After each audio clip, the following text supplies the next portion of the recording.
Saudari-saudara yang terkasih di dalam Tuhan Yesus, marilah kita berdoa. Dalam nama Bapa dan Putra dan Roh Kudus, amin.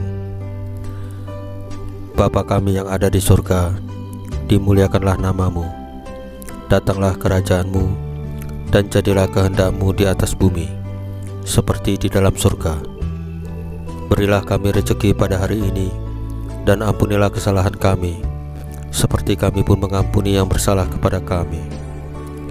Dan janganlah masukkan kami ke dalam pencobaan, tetapi bebaskanlah kami dari yang jahat. Ya Tuhan Yesus, Juru Selamat kami satu-satunya, terima kasih untuk penjagaan, pemeliharaan, dan berkat-berkat-Mu pada hari kemarin.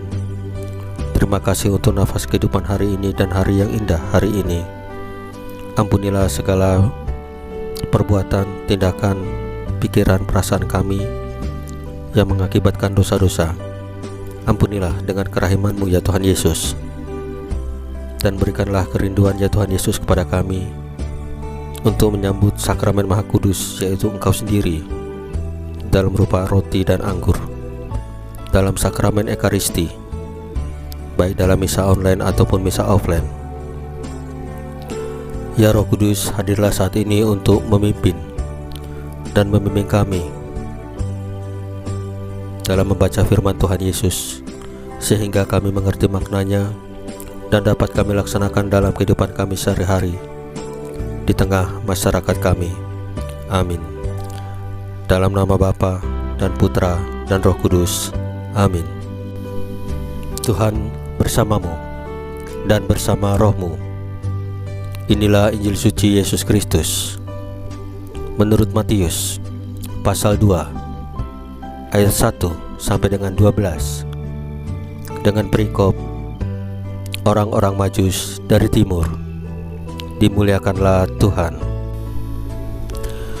Sesudah Yesus dilahirkan di Betlehem di tanah Yudea pada zaman Raja Herodes, datanglah orang-orang Majus dari timur ke Yerusalem dan bertanya-tanya, "Di manakah dia, raja orang Yahudi, yang baru dilahirkan itu? Kami telah melihat bintangnya di timur, dan kami datang untuk menyembah dia."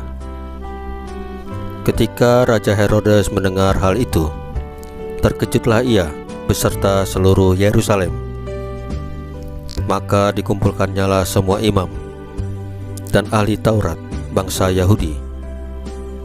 Lalu dimintanya keterangan dari mereka, di mana Mesias akan dilahirkan. Mereka berkata kepadanya, "Di Betlehem, di tanah Yudea, karena demikian ada tertulis dalam kitab Nabi. Dan engkau Betlehem, tanah Yehuda, engkau sekali-sekali bukanlah yang terkecil di antara mereka yang memerintah di Yehuda. Karena daripada mula akan bangkit seorang pemimpin yang akan menggembalakan umatku Israel." Lalu dengan diam-diam Herodes memanggil orang-orang Majus itu dan dengan teliti bertanya kepada mereka, bila mana bintang itu tampak. Kemudian ia menyuruh mereka ke Betlehem.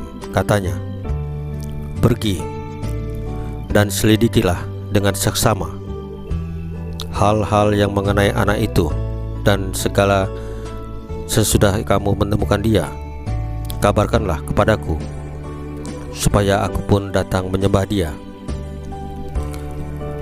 Setelah mendengar kata-kata raja itu, berangkatlah mereka, dan lihatlah bintang yang mereka lihat di timur itu mendahului mereka hingga tiba dan berhenti di atas tempat di mana anak itu berada.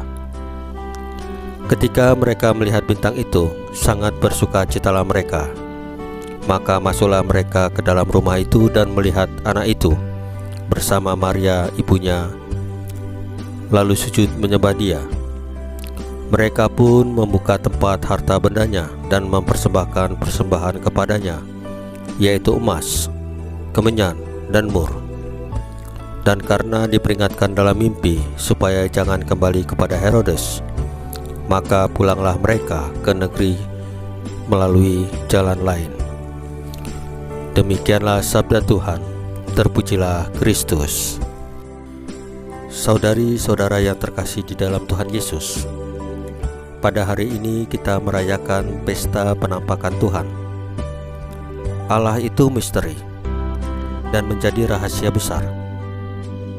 Karena itu, Ia menampakkan dirinya. Ada banyak cara Allah menampakkan dirinya. Dalam bacaan hari ini, Ia menampakkan dirinya lewat sabdanya yang disampaikan dengan perantaran nabi, lewat wahyu atau rohnya, dan lewat alam, antara lain lewat bintang seperti di dalam kisah bacaan Injil hari ini. Puncaknya Ia sendiri hadir dalam rupa manusia. Allah menampakkan dirinya dengan cara sederhana, di tempat terpinggir, dan kepada mereka yang bersahaja, miskin, dan terbawah. Tetapi mereka tulus, jujur, dan kudus. Mereka itu adalah Maria dan Yosef, para gembala, dan 3 orang Majus itu. Allah yang hadir dalam kesederhanaan membutuhkan cara pandang yang sederhana pula untuk memahaminya.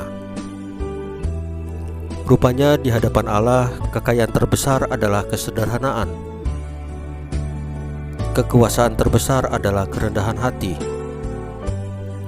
Herodes dan golongannya tidak mungkin akan melihat misteri ilahi ini.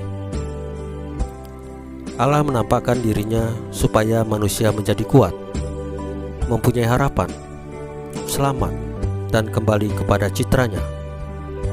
Artinya bersatu dengan sesama, sejarah, alam, dan Allah penciptanya. Dengan itu, Ia menjadi terang dan bintang di tengah kegelapan bagi sesamanya. Saudari-saudara yang terkasih dalam Tuhan Yesus, marilah kita berdoa.